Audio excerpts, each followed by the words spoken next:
Good evening to all of you. आप सभी लोगों का kindness act foundation YouTube channel में स्वागत है। दोस्तों, आप लोगों को अब तक तो पता चल ही गया होगा कि मैं आप लोगों के लिए भारत का भूगोल स्टार्ट कर चुका हूं और जिसका एक चैप्टर भारत की स्थिति एवं विस्तार स्टार्ट किया हूं, जिसमें पहला लेक्चर मैं ले चुका हूं। तो उसी क्रम में हम अपना नेक्स्ट लेक्चर स्टार्ट करते हैं। तो इससे पहले हम लोग क्या पढ़ चुके हैं पहले क्लास में ग्लोब में भारत की अवस्थिति, अक्षांशीय और देशांतरी विस्तार, दूरस्थ बिंदु, उत्तर दक्षिण डिस्टेंस कितना है, पूर्व पश्चिम डिस्टेंस कितना है और भारत के राज्यों के नाम। मैं यहाँ तक आपसे उम्मीद करता हूँ कि आप लोग राज्यों के नाम जान चुके होंगे। तो अब आगे बढ़ते हैं। दोस्तों, इससे पहले हम लोग राज्यों के सारे नाम जान चुके थे और यहाँ पर अपना क्लास एंड किए थे सेवन सिस्टर बताकर। तो दोस्तों, सेवन सिस्टर स्टेट्स में कौन से आते हैं? जो ये आपके 7 राज्य हैं, इन्हीं को सेवन स्टेट्स बोला जाता है। ये अरुणाचल प्रदेश, ये नागमणि याद दिलाया था, नागालैंड, मणिपुर, और ये मिजोरम, त्रिपुरा। त्रिपुरा मिजोरम को साथ में याद करने के लिए बोला था। साथ में असम, मेघालय। 1 2 3 4 5 6 7। दोस्तों, यहाँ पर कितने हैं? टोटल 7 हैं। कौन कौन से हैं? सबसे पहले अरुणाचल प्रदेश, फिर आया था नागमणि, नागालैंड और मणिपुर, फिर त्रिपुरा मिजोरम को साथ में याद दिलाया था।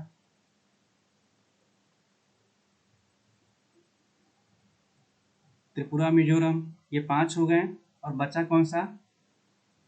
असम, मेघालय। दोस्तों, इसमें कुछ नोट करने वाली चीज़ें हैं, मैं इसमें आपको बता रहा हूँ। मैं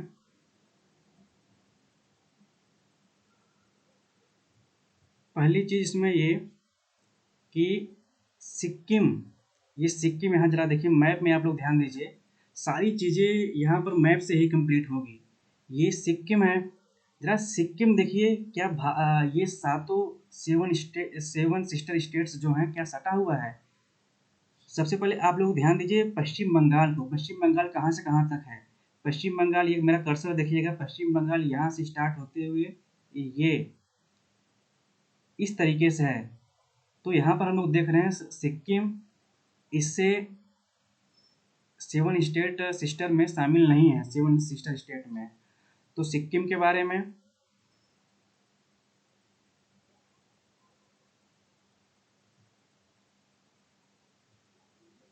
सेवन सिस्टर्स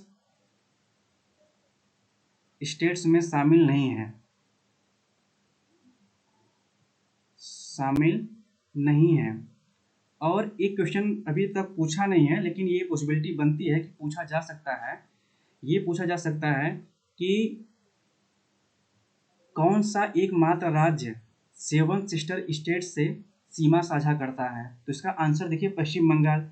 ये यहाँ तक, ये टोटल जो इस तरफ है, टोटल ये क्या है? सेवन सिस्टर स्टेट्स है।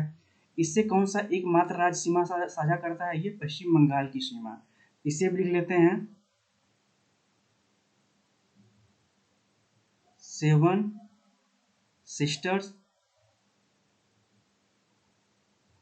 स्टेट्स से सीमा साझा करने वाला एकमात्र राज्य।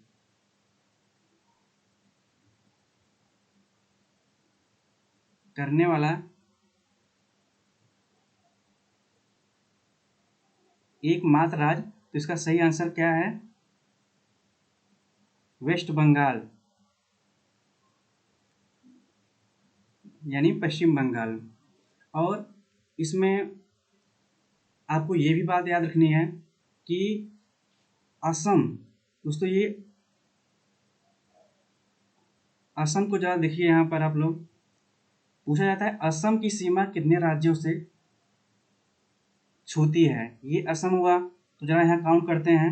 ये एक राज्य अरुणाचल प्रदेश, ये नागालैंड, ये मणिपुर, ये मिजोरम, ये त्रिपुरा और ये मेघालय, साथ में ये जो बताया आपको एकमात्र राज्य जो छूता है ये पश्चिम बंगाल, ये 7। तो असम की सीमा कितने राज्यों से?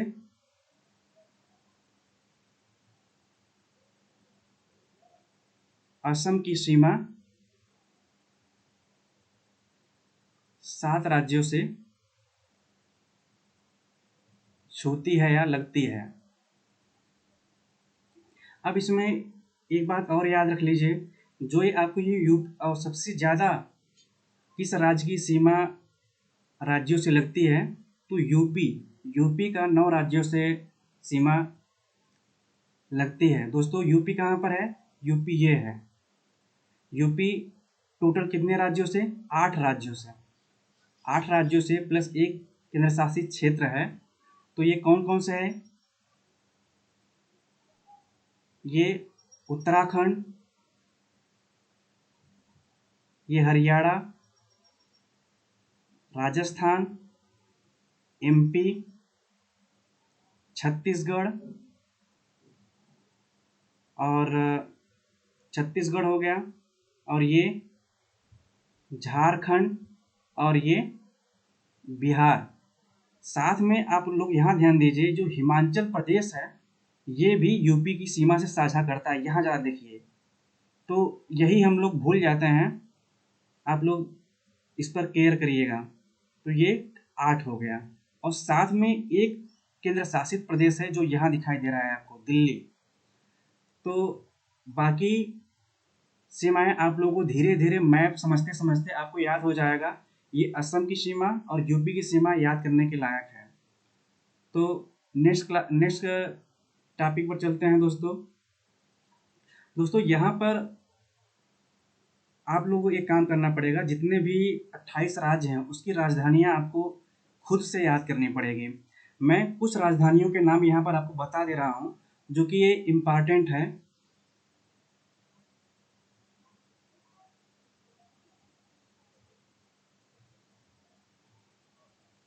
कौन सा इम्पॉर्टेंट है? एक हिमाचल प्रदेश,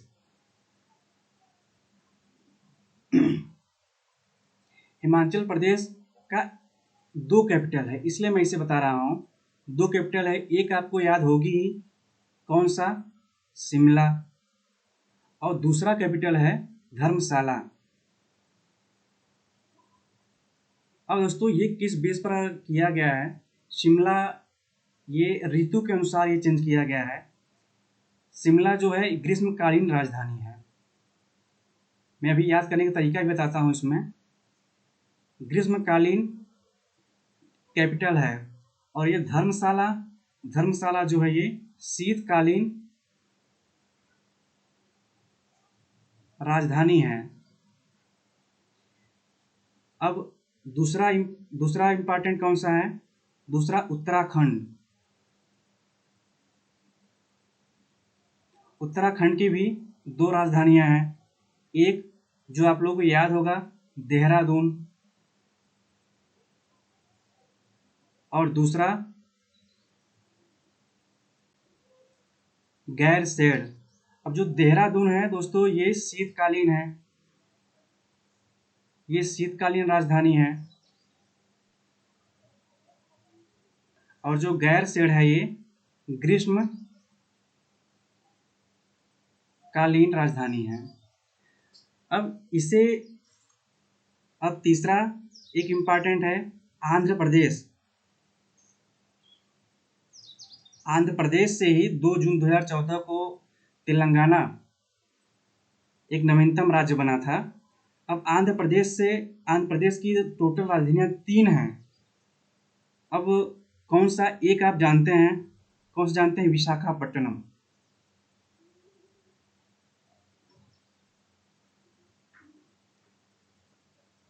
विशाखापट्टनम, और दूसरा क्या है? कुर्नूल, और तीसरा है कावारत्ती। अब दोस्तों जो कुर्नूल है, यहाँ पर ये विधायिका का कार्य होता है। यहाँ पर इसकी बिल्डिंग्स बनाई जाएंगी। और जो विशाखापट्टनम है, यहाँ पर कार्यपालिका, और कावारत्ती ये यहाँ पर न्यायपालिका का यहाँ पर कामकाज होगा। अब रही इसे याद कैसे किया जाए दोस्तों, एक समर में भी गर्मी होती है, समर और गर्मी इन दोनों को पकड़ना होगा। यहाँ शिमला और धर्मशाला हम लोग जान गए कि यहाँ शिमला और धर्मशाला राजधानी है, पर कंफ्यूज होते हैं कौन सी ग्रीष्मकालीन है कौन सी शीतकालीन है। अब समर, यहाँ पर समर आ रहा है, यहाँ स आ रहा है, यहाँ पर तो आ नहीं रहा है, तो हम लोग ये याद रखेंगे यहाँ जो शिमला है वो समर यानी ग्रीष्मकालीन राजधानी है, बाकी दूसरा शीतकालीन। ऐसे ही जो उत्तराखंड है ये देहरादून गैरसैंण है। अब यहाँ पर समर तो आया नहीं पर गर्मी तो आ रही है, ग तो आ रहा है, तो गैरसैंण को याद रख लेंगे, ये ग्रीष्मकालीन राजधानी है। अब आंध्र प्रदेश का सबसे फेमस जगह विशाखापट्टनम आती है, तो हमारे माइंड में सबसे पहले यही आना चाहिए कि विशाखापट्टनम में ही जो भी कार्य होते हैं किया जाता है, तो ये विशाखापट्टनम ये कार्यपालिका हो गया। अब कुर्नूल ये विधायिका हो गया, कावारत्ती ये न्यायपालिका। अब ये विशाखापट्टनम कार्यपालिका से याद हो जाएगा। अब न्यायपालिका को याद रख लीजिए, न्यायपालिका में आप लोग देखते हैं रत्ती भर का न्याय नहीं मिल पाता है लोगों को, तो इस तरीके से आप याद रखेंगे कावारत्ती जो है ये न्यायपालिका है, बचा ये कुर्नूल ये विधायिका है। बाकी और राज्यों की राजधानी दोस्तों आप लोग खुद से याद कर लीजिएगा। तो नेक्स्ट टॉपिक पर चलते हैं। अब हम लोग यहाँ पर पढ़ रहे हैं भारत के तटीय राज्य। सबसे पहले हमें ये समझना पड़ेगा तटीय राज्य मतलब होता क्या है। तट, ऐसा लगता है कि हाँ ये बोला जा रहा है कोई स्थल है और वो किसी जल क्षेत्र से लगा हुआ है। जैसे आप यहाँ देखिए ये स्थल है और ये किसी जल क्षेत्र से लगा हुआ है, तो इसी को ही तटीय बोलते हैं, तट बोलते हैं। और ये राज्य है तो इसका नाम हो जाएगा तटीय राज्य। मैं क्या बोला, कोई स्थल है और वो किसी जल क्षेत्र से लगा हुआ है, तो जो उन दोनों का एक मिलन होगा उसे बोलते हैं तट। तो ऐसे ही हमारी एक केंद्र शासित क्षेत्र भी है, ये लक्षद्वीप है, तो यहाँ पर भी तो स्थल है, ये भी चारों तरफ जुड़े हुए हैं, पानी से जल क्षेत्र से जुड़ा हुआ है, तो ये भी तट है। सेम ऐसे ही ये लक्षद्वीप है जो कि स्थल है और ये चारों तरफ से जल क्षेत्र से जुड़ा हुआ है, तो यहाँ भी तट का निर्माण होता है। तो यहाँ पर तटीय राज्य की जब बात करते हैं तो सबसे पहले मुख्य भूमि की बात कर लेते हैं। यहाँ पर मुख्य भूमि का तटीय राज्य,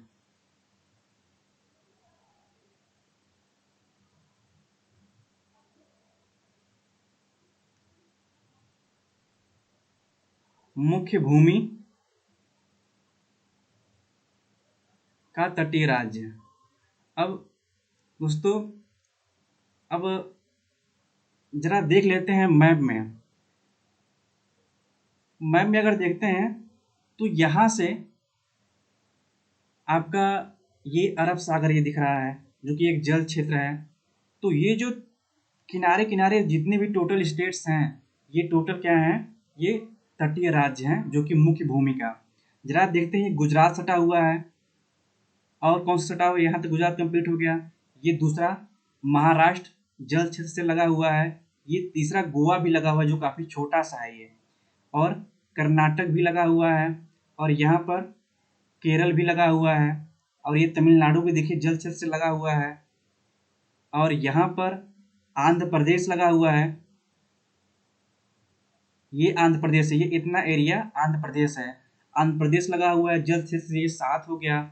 और ये उड़ीसा भी लगा हुआ है, और ये यहाँ तक है, ये जल क्षेत्र भी पूरा दिखाई दे रहा है आपको, तो ये हुआ 9। तो टोटल कितने राज्य सटे हुए तटीय राज्य हैं, ये 9 राज्य हैं। हम लोग अगर यहाँ पर नाम लिख रहे हैं, नाम आप लिख सकते हैं गुजरात, महाराष्ट्र, गोवा, कर्नाटक, केरल, तमिलनाडु, आंध्र प्रदेश, उड़ीसा और पश्चिम बंगाल। तो अब रही ये बात, जो तटीय राज्य की सीमा की लंबाई है वो कितना है। ये मुख्य भूमि की बात कर रहे हैं दोस्तों। यहाँ पर तटीय राज्य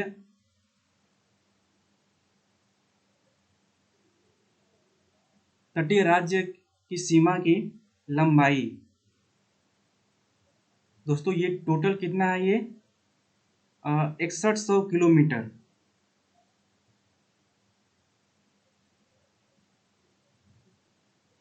6100 किलोमीटर है।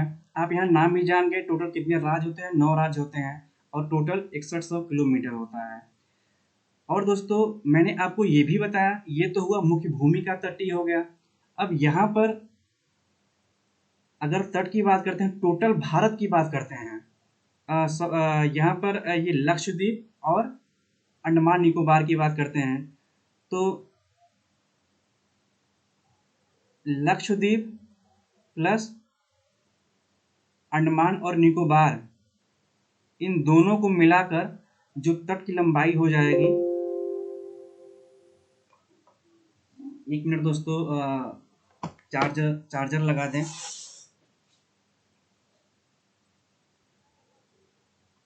हाँ दोस्तों, अब आगे की बात करते हैं। यहाँ पर हम लोग बात ये कर रहे थे कि लक्षद्वीप और अंडमान निकोबार का जो तट है उसकी लंबाई की बात करते हैं,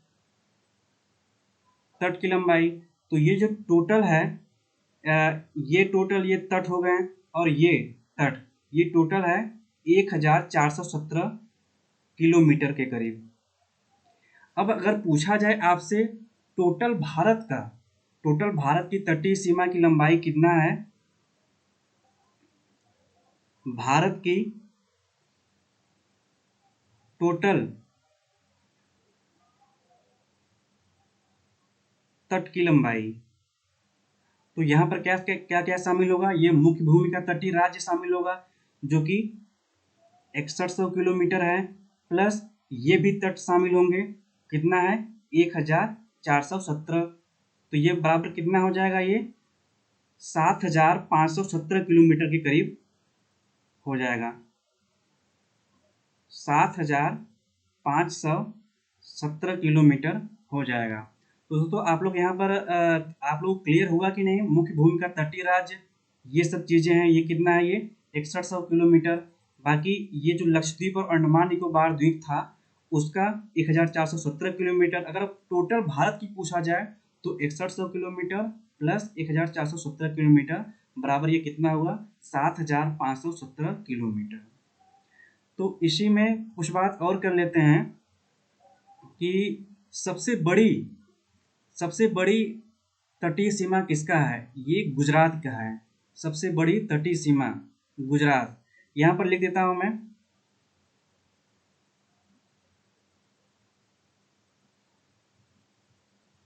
सबसे बड़ी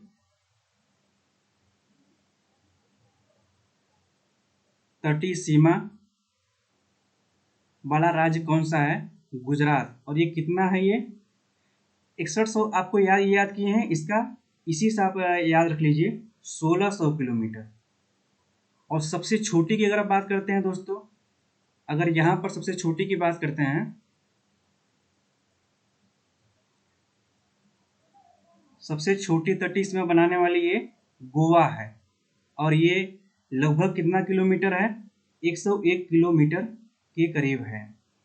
दोस्तों यहाँ पर तटीय राज्य के बारे में मैं उम्मीद करता हूँ आप लोगों को बिल्कुल समझ में आ गया होगा। अब स्थलीय की बात कर लेते हैं। भारत की स्थलीय सीमा या स्थलीय सीमा बोलिए या अंतर्राष्ट्रीय सीमा बोलिए, दोनों एक होता है। और वहाँ पर जो तटीय राज्य था उसे आप ये भी बोल सकते हैं समुद्रीय सीमा कितनी है। अब वहाँ का बात कर लिए, यहाँ की बात करते हैं।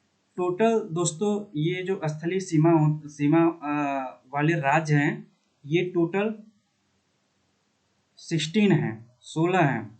साथ में 2 केंद्र शासित क्षेत्र हैं जिसके बारे में मैं यहाँ पर तो बताऊंगा ही, जब केंद्र शासित प्रदेश बताने लगूंगा तो ये सारी चीज़ें तटीय भी बताऊंगा आपको और ये स्थलीय भी बताऊंगा। तो अब 16 कौन कौन से हैं। स्थल का मतलब, जिस तरीके से मैं आपको तट का मतलब समझाया, वैसे ही स्थल का मतलब कि स्थलीय सीमा यानी कि जो हमारा भारत का मुख्य भूमि है, स्थल है, वो बाकी किस देश की स्थल से जुड़ी हुई हैं, तो उसे ही बोलते हैं स्थलीय सीमा। अब यहाँ आपको बताया मैं कि यहाँ से समुद्र स्टार्ट है और ये बाकी ये यहाँ पर पाकिस्तान है, यहाँ पर चीन है, बाकी अलग देश हैं, मैं देशों के नाम भी बताऊंगा मैं भी बाद में।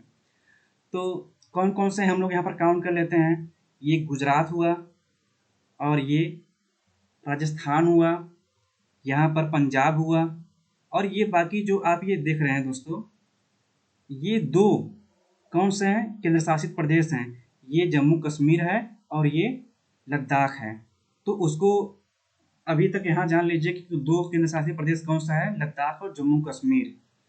तो ये 3 होगा, और फिर हिमाचल प्रदेश 4 हुआ, और ये 5 हुआ, और यहाँ पर देखो उत्तर प्रदेश भी दूसरे देश की सीमा से साझा कर रहा है, 6 हुआ, ये 7 हुआ। अब यहाँ पर देख रहे हैं 8 हुआ, सिक्किम। अब ये असम, ये 9 हुआ, और ये अरुणाचल प्रदेश 10 हुआ, नागालैंड 11 हुआ, मणिपुर 12 हुआ, और ये मिजोरम 13 हुआ, और ये त्रिपुरा 14 हुआ, और ये मेघालय दोस्तों 15 हुआ, और ये लास्ट 16 ये पश्चिम बंगाल हुआ। ये आप लोगों को याद करने की जरूरत नहीं है, आप लोगों को मैप में हमेशा मैप से ही याद करना पड़ेगा। दोस्तों आप लोग एक बात बताऊं मैं, जब भी बेसिक लोगों के लिए जब भी आप मैप पढ़ना स्टार्ट कीजिए, तो ये आप जानते हैं कि यहाँ नॉर्थ पड़ता है, और यहाँ साउथ, और इधर ईस्ट, और इधर वेस्ट। तो हमेशा आप मैप को भी लेकर बिल्कुल अपना फेस जो है उत्तर की तरफ बैठ जाइए। जब आप उत्तर की तरफ बैठ जाएंगे तो आपका मैप भी उत्तर की दिशा में रहेगा, और आप भी उत्तर की दिशा में रहेंगे, आपका फेस रहेगा। तो आप तुरंत समझ जाएंगे हाँ किस तरफ पूरब है, किस तरफ पश्चिम है, किस तरफ उत्तर और दक्षिण है। तो इस तरीके से आप मैप को भी अ, बिल्कुल अच्छी तरीके से समझ सकते हैं। तो ये टोटल 16 हुआ। अब दोस्तों, अब इसी में ये नाम जान गए आप लोग, अब इसी में मैं आपको बताऊंगा कि सबसे क्वेश्चन एक ये आता है, सबसे लंबी अंतरराष्ट्रीय सीमा बनाने वाला राज्य कौन सा है। यहाँ पर सबसे लंबी अंतरराष्ट्रीय सीमा बनाने वाला राज्य की बात करते हैं।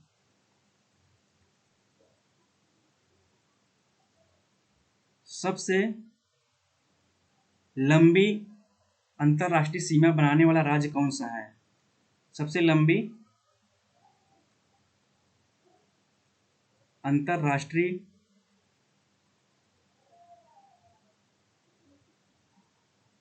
सीमा बनाने वाला राज्य, ये दोस्तों यहाँ देखिए राजस्थान है। ये सबसे बड़ा ये बनाता है। दोस्तों आप लोग कंफ्यूज ना होइएगा बांग्लादेश से, क्योंकि वो सबसे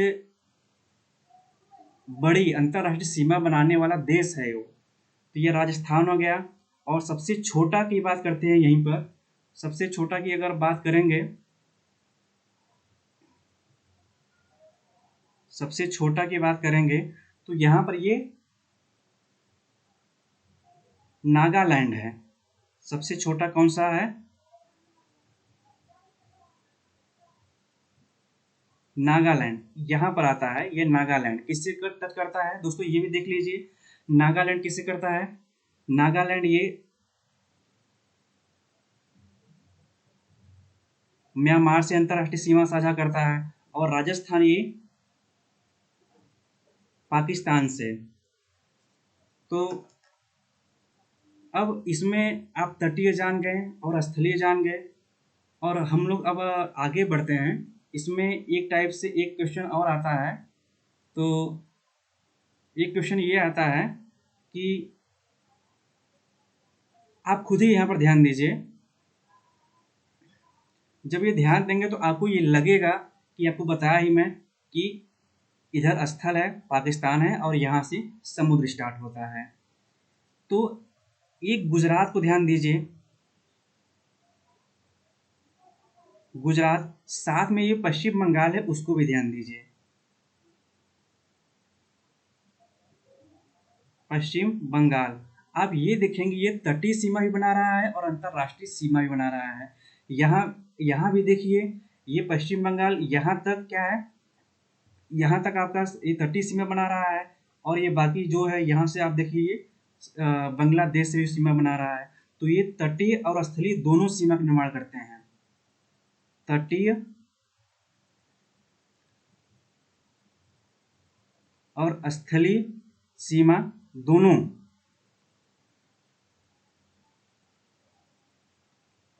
बनाते हैं। तो ये आपको ये दोनों याद रखना पड़ेगा। अब यहाँ पर हम लोग नेक्स्ट टॉपिक की बढ़ते हैं। अब हम लोग पड़ोसी देश के बारे में बात करते हैं। दोस्तों, अगर आप लोगों से पूछा जाए पड़ोसी देश कौन सा है अपना, तो आप लोगों को पता ही होगा टोटल पड़ोसी देश कितने हैं भारत के।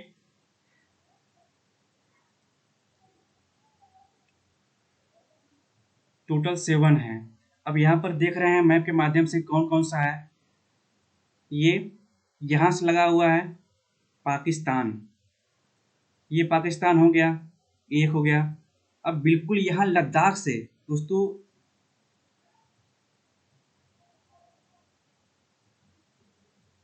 ये अब जम्मू कश्मीर है और ये लद्दाख है। तो लद्दाख से ये अफगानिस्तान है। ये दूसरा क्या है, अफगानिस्तान। ये पाकिस्तान, ये अफगानिस्तान, और बाकी ये टोटल चाइना है। ये टोटल चीन है। चीन कहाँ से लगा हुआ है देखिए दोस्तों, ये तो हुआ अफगानिस्तान। अब यहाँ से लेकर यहाँ तक ये चीन है, यहाँ तक चीन है। फिर इसके बाद चीन की सीमा एक यहाँ भी आती है, और फिर यहाँ से लेकर यहाँ तक। आप ध्यान दीजिएगा पाकिस्तान का, अब ये देखिए कहाँ से कहाँ तक, यहाँ से लेकर ये पाकिस्तान का यहाँ तक है। अफगानिस्तान का बस यही छोटा सा, ये केवल करीब 106 किलोमीटर का होता है। और फिर चीन का ये बिल्कुल यहाँ से एक बार यहाँ, फिर इसके बाद यहाँ, फिर इसके बाद यहाँ अरुणाचल प्रदेश तक। ये चीन कितना हो, ये 3 हो गया। अब यहाँ की बात करते हैं। जब यहाँ पर आए, यहाँ तक भी चीन है। अब ये चौथा नेपाल है, और ये भूटान 5वां है। अब यहाँ पर म्यांमार है दोस्तों, ये लिखा भी हूँ मैं, म्यांमार ये 6वां है, और ये बांग्लादेश है, ये 7। तो टोटल पड़ोसी देश कितने हो गए, ये 7 हैं, जिसके आप ये पहचान भी लिए, सीमा भी आप देख लिए कहाँ से कहाँ तक है।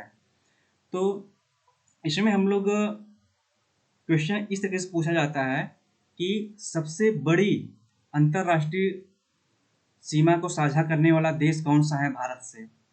तो इसे याद रखने के लिए काफ़ी फेमस ट्रिक है, बचपन से एमबीए तक।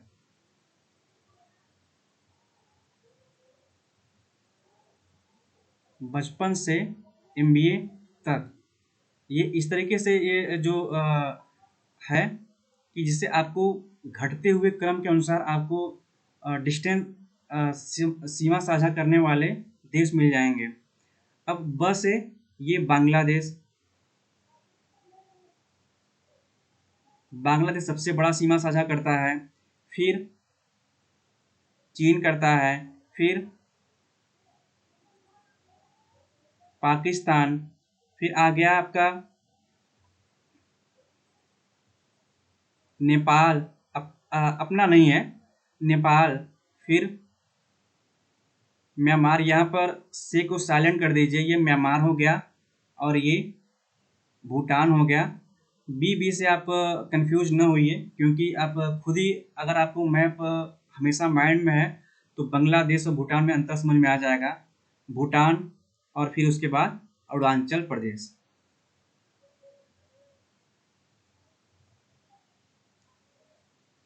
तो सबसे बड़ी सीमा कौन सी इसमें हुई, सबसे बड़ी सीमा ये हुआ।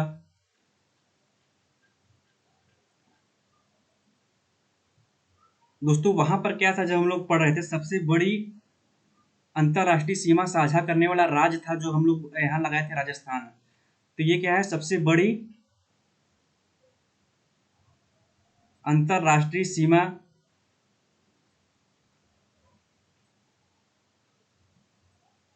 साझा करने वाला देश कौन सा है, बांग्लादेश। करने वाला देश, इसका आंसर हो जाएगा बांग्लादेश। और कितना है दोस्तों? 4096.7 किलोमीटर के करीब है। अब सबसे छोटा कौन सा है? तो सबसे छोटा ये हो गया अरुणाचल प्रदेश।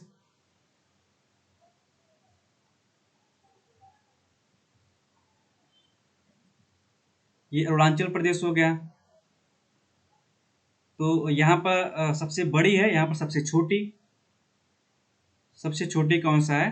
अरुणाचल प्रदेश। और ये कितना है? ये लगभग 106 किलोमीटर के करीब है। तो यहाँ पर ये भारत के देश के बारे में हो गया। हम लोग कुछ इसी से कुछ क्वेश्चन आता है रेखा के बारे में, हम लोग वो जान लेते हैं। तो इसी में पेज में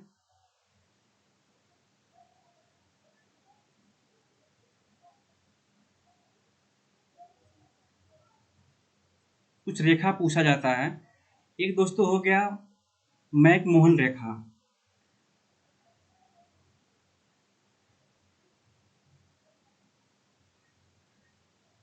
मैकमोहन रेखा ये मैकमोहन रेखा ये भारत का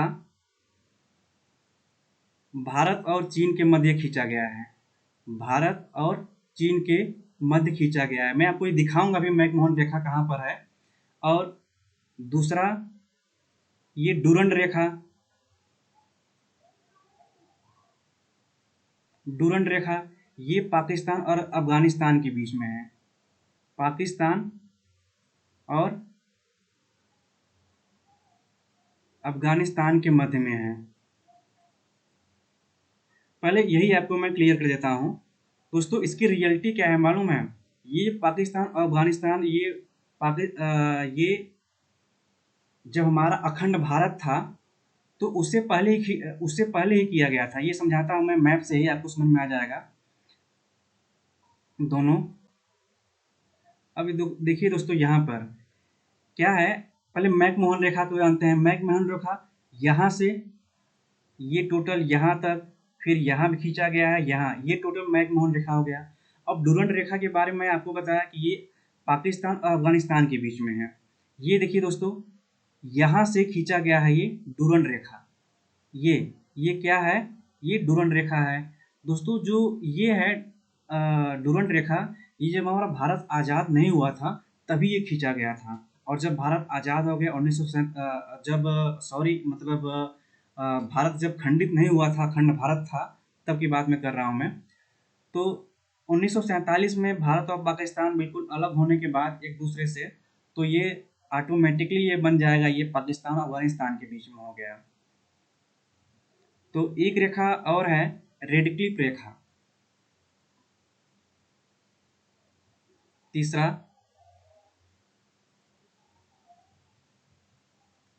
रेड क्लिफ रेखा। अब दोस्तों रेड क्लिफ रेखा के बारे में एक पहली चीज़ ये जानिए कि हिस्ट्री में ये किसके बीच में है। आप ये जानते हैं पाकिस्तान और अपने भारत के बीच में है। अब अगर मैं यहीं पर ये बोलूं कि ये भारत और बांग्लादेश के बीच में भी है तो ये भी सही है। अब ये कैसे सही है दोस्तों? जब 1947 में भारत और पाकिस्तान अलग हुए थे तो पाकिस्तान को दो पार्ट मिला था। एक जो पाकिस्तान का पार्ट मैंने दिखाया और एक बांग्लादेश भी पाकिस्तान ही था।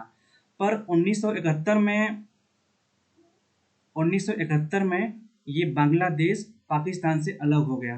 तो ये ऑटोमेटिकली जो रेड क्लिफ रेखा जो खींचा गया था पहले ही 1947 में, जब 1971 में बांग्लादेश पाकिस्तान से अलग हुआ तो ऑटोमेटिकली भारत और बांग्लादेश के बीच में रेड क्लिफ रेखा खींची ही गई थी। और कुछ रेखाओं के बारे में और आप लोग जान लीजिए। एक होता है दोस्तों, अगर पूछा जाए 3 बीघा गलियारा, ये कहाँ पर है, किसके बीच में है?